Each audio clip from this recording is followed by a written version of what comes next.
Assalamualaikum warahmatullahi wabarakatuh. Selamat pagi. Apa kabar anak-anakku kelas 10 IPS? Semoga kalian dalam keadaan sehat walafiat. Sebelum kita melanjutkan pelajaran di pertemuan yang kedua, marilah kita terlebih dahulu membaca doa.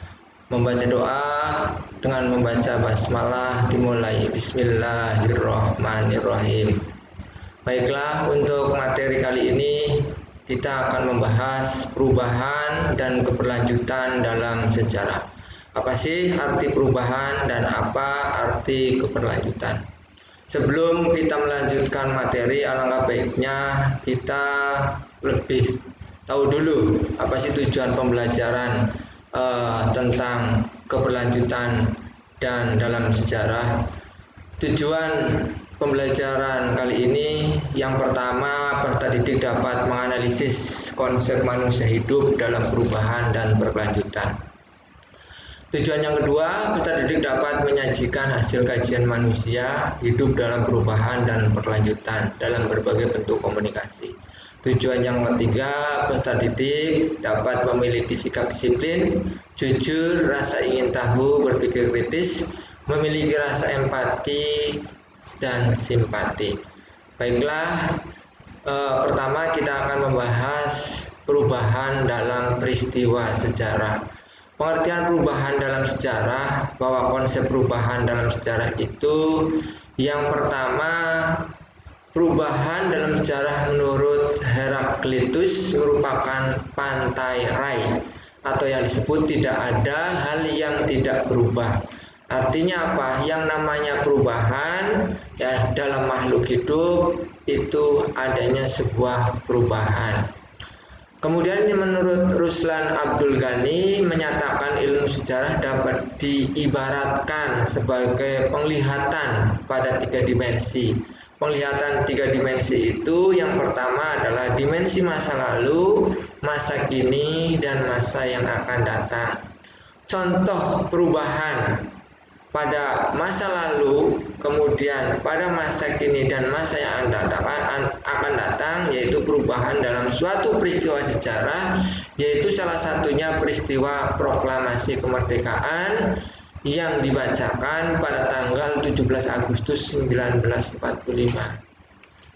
Peristiwa ini merupakan suatu bentuk perubahan yang mendasar dari masyarakat Indonesia, dari masyarakat yang terjajah menjadi masyarakat yang merdeka. Jadi bahwa arti dari contoh dari perubahan itu contohnya adalah proklamasi kemerdekaan. Yang namanya proklamasi kemerdekaan itu adalah pengumuman bahwa negara Indonesia itu merdeka. Sebelum proklamasi kemerdekaan itu dibacakan oleh Insinyur Soekarno dan Muhammad Hatta, bahwa sebelumnya telah terjadi penjajahan oleh kolonial Belanda. Sehingga setelah perjuangan yang dilakukan oleh para tokoh-tokoh pergerakan nasional ya, dan tokoh-tokoh pahlawan, sehingga negara kita menjadi negara merdeka. Itu adalah arti perubahan. Artinya apa? Sebelum tanggal 1945 ya, contohnya adalah 1942 ya, negara kita ya pernah dijajah oleh Jepang. Kemudian jenis perubahan yang pertama itu perkembangan kehidupan masyarakat ada yang berlangsung lambat. Artinya apa? Yang artinya adalah perubahannya itu berlangsung lambat atau membutuhkan waktu yang sangat lama. Perubahan ini disebut dengan evolusi. Jadi evolusi itu adalah perubahan yang berlangsung waktunya secara lambat, dan ada yang berlangsung secara cepat atau revolusi. Yang namanya revolusi itu adalah perkembangan secara cepat. Perubahan yang lambat contohnya adalah perubahan masyarakat di Pulau Jawa dari masyarakat pedesaan menjadi masyarakat perkotaan, atau bisa disebut dengan adanya sebuah urbanisasi. Apa sih urbanisasi itu? Adalah tujuannya adalah untuk meningkatkan taraf hidup lebih baik lagi. Sedangkan contoh perubahan yang lebih cepat itu seperti revolusi Prancis di tahun 1489 yang secara singkat mengubah Prancis dari bentuk monarki menjadi bentuk republik. Artinya apa? Sebelum 1489 bahwa yang namanya Prancis itu dipimpin oleh seorang raja yang sangat keras. Nah, kemudian menjadi republik. Nah, jenis perubahan yang kedua adalah arah perubahan dibedakan atas keadaan yang lebih baik atau progres dan keadaan yang lebih buruk atau regres. Jadi adanya sebuah perubahan itu ada yang tujuannya perubahannya itu dengan cara yang baik dan ada yang dengan cara yang buruk. Perubahan yang lebih baik contohnya adalah modernisasi di benua Eropa di abad ke-18. Jadi modernisasi di abad 18 di Eropa itu adalah merupakan perubahan yang sangat baik. Perubahan yang lebih buruk contohnya adalah krisis ekonomi Indonesia, yaitu tahun 1998 sampai dengan 1999 yang mengubah ekonomi Indonesia menjadi lebih buruk. Nah, itu adalah jenis perubahan. Kemudian faktor penyebab perubahan. Jadi faktor penyebab perubahan itu ada dua. Yang pertama faktor intern dan faktor ekstern. Faktor internalnya adalah perubahan penduduk. Nah, jadi intern itu adalah faktor dari dalam, ya. Jadi adanya sebuah perubahan penduduk yang sangat drastis atau meledak. Kemudian yang kedua penemuan baru atau discovery, invention, innovation. Ya, jadi adanya sebuah perubahan. Ya. Tentunya perubahan itu akan tujuannya adalah yang dulunya buruk atau kurang baik akan menjadi sebuah hal yang baik. Kemudian faktor internal yang ketiga adalah konflik dalam masyarakat. Nah, inilah yang dijadikan sebagai dasar permasalahan adanya sebuah perubahan, konflik permasalahan yang ada di masyarakat. Kemudian pemberontakan. Pemberontakan ini adalah masyarakat yang hidupnya terkekang atau terintimidasi. Sehingga apa? Rakyat ingin memberontak. Adanya sebuah. Jadi kalau orang ingin lebih baik tentunya harus mengalami perubahan, yaitu dengan cara pemberontakan. Kemudian faktor yang kedua adalah faktor yang dari luar atau eksternal. Faktor alam yang ada di sekitar masyarakat yang berubah. Jadi faktor eksternalnya adalah faktor alam. Ya, alam itu tidak boleh dipungkiri karena apa? Alam itu adalah perubahan alam itu yang menentukan adalah Tuhan Yang Maha Esa. Kemudian peperangan. Apa sih peperangan? Peperangan itu biasanya adalah untuk menguasai sebuah wilayah. Ya, contohnya tadi perubahannya adalah proklamasi kemerdekaan. Berarti proklamasi kemerdekaan itu artinya kebebasan. Berarti sebelum 1945 Indonesia mengalami tidak bebas atau disintegrasi atau tertekan. Kemudian faktor eksternal yang ketiga adalah pengaruh kebudayaan masyarakat. Jadi faktor budaya itu adalah mempengaruhi terjadinya sebuah perubahan yang lebih baik. Nah, itu adalah pengertian dari sebuah perubahan. Tadi ada faktor, ada jenis. Nah, kemudian materi selanjutnya adalah keberlanjutan dalam sejarah. Apa sih arti dari keberlanjutan? Keberlanjutan adalah merupakan rangkaian peristiwa sejarah yang saling berkelanjutan. Nah, jadi pengertian keberlanjutan itu ada kaitannya dengan keberlanjutan.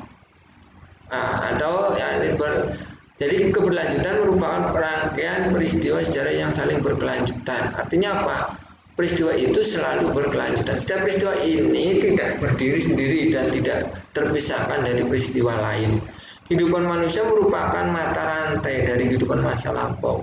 Jadi kehidupan manusia saat ini tentunya tidak lepas dari kehidupan peristiwa pada masa lalu. Adanya sebuah runtutan atau mata rantai. Saat ini dan masa yang akan datang. Nah, tentunya adanya masa sekarang itu akibat adanya sebuah masalah lalu. Nah, itu adalah arti dari keberlanjutan. Konsep keberlanjutan dalam sejarah menurut Arnold J. Toynbee, mempelajari sejarah adalah mempelajari masa lampau untuk membangun masa depan, atau to study history is to study the past to build the future. Artinya apa? Mempelajari sejarah itu tentunya adalah mempelajari peristiwa-peristiwa masa lalu yang nantinya akan dijadikan pedoman bagi pembangunan atau keadaan masa kini atau masa depan. Kemudian konsep keberlanjutan dalam sejarah menurut Kunto Wijoyo sehubungan dengan konsep keberlanjutan dan waktu dalam sejarah antara lain meliputi perkembangan, keberlanjutan atau kesinambungan, pengulangan dan perubahan. Jadi menurut Kunto Wijoyo sehubungan dengan konsep keberlanjutan dan waktu dalam sejarah antara lain meliputi, jadi yang namanya Kunto Wijoyo itu melihat yang namanya keberlanjutan itu meliputi perkembangan, ya, keberlanjutan atau kesinambungan, pengulangan dan perubahan. Nah, itu adalah konsep keberlanjutan dalam sejarah. Nah, ini adalah contoh dari perkembangan. Perkembangan terjadi apabila dalam kehidupan masyarakat terjadi gerak secara berturut-turut dari bentuk satu ke bentuk yang lain. Perkembangan terjadi biasanya dari bentuk yang sederhana ke bentuk yang kompleks. Artinya apa? Dari bentuk yang dulunya tidak baik menjadi baik, atau dulunya bentuknya hanya biasa saja. Nah, kemudian akan membentuk yang sangat kompleks atau yang sangat umum atau tingkatnya adalah kebebasan. Contohnya adalah gambar ini. Gambar ini adalah Tugu Tania atau Pancoran. Ini Pancoran, gambar Pancoran. Ini Jakarta pada tahun 1965. Ya, masih asri, masih alami, belum ada yang namanya bangunan-bangunan yang menjulang, bangunan-bangunan yang menyakar langit. Nah, dibandingkan pada tahun abad ke-21 atau abad 19-an, bahwa yang namanya Indonesia di Jakarta itu adalah sudah ramai, sudah padat penduduk, kemudian bangunannya sudah tinggi-tinggi, fasilitas sudah terpenuhi. Nah, ini adalah contoh dari perkembangan. Ya, perbandingan keadaan sekitar patung Dirgantara ini ya tahun 1965 dan sekarang. Ini yang 1965 dan ini tahun sekarang. Kemudian keberlanjutan kesinambungan. Kesinambungan terjadi bila suatu masyarakat baru hanya mengadopsi lembaga-lembaga lama, misalnya pada masa kolonial. Pada masa kolonial itu kebijakannya adalah pemerintah kolonial mengadopsi kebiasaan lama. Contohnya adalah dalam menarik upeti raja. Jadi semua pada masa kolonial itu yang namanya VOC itu menarik upeti. Ya, biasanya kalau sistem tanamnya adalah sistem tanam paksa dan kerja rodi. Kemudian Belanda meniru raja-raja pribumi. Ya, jadi sistem upeti itu ya sistemnya adalah sistem pemerintahan monarki atau yang dilakukan oleh para raja. Kemudian pengulangan merupakan suatu fenomena di mana suatu peristiwa yang terjadi pada masa lampau terjadi pada masa berikutnya. Contohnya peristiwa mundurnya Presiden Soekarno. Peristiwa mundurnya Presiden Soekarno itu diakibatkan oleh demo mahasiswa Indonesia pada tahun 1966.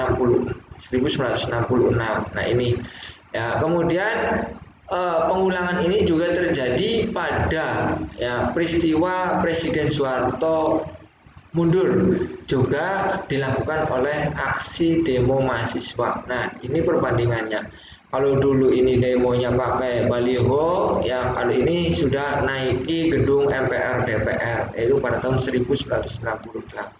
Nah, itu arti dari pengulangan.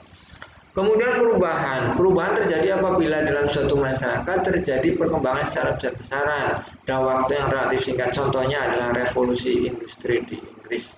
Jadi revolusi di Inggris itu adalah merupakan salah satu perubahan, ya, perkembangan dari masyarakat yang dulunya menggunakan alat teknologi sederhana sampai ke alat teknologi modern. Penerapan konsep perubahan dan keberlanjutan dalam sejarah kehidupan manusia tidaklah statis, ya, tidak stagnan. Artinya kehidupan manusia itu semakin berkembang. mulai dari lahir sampai tubuh seperti sekarang merupakan salah satu bukti bahwa manusia selalu mengalami perubahan. Anda mengalami pengalaman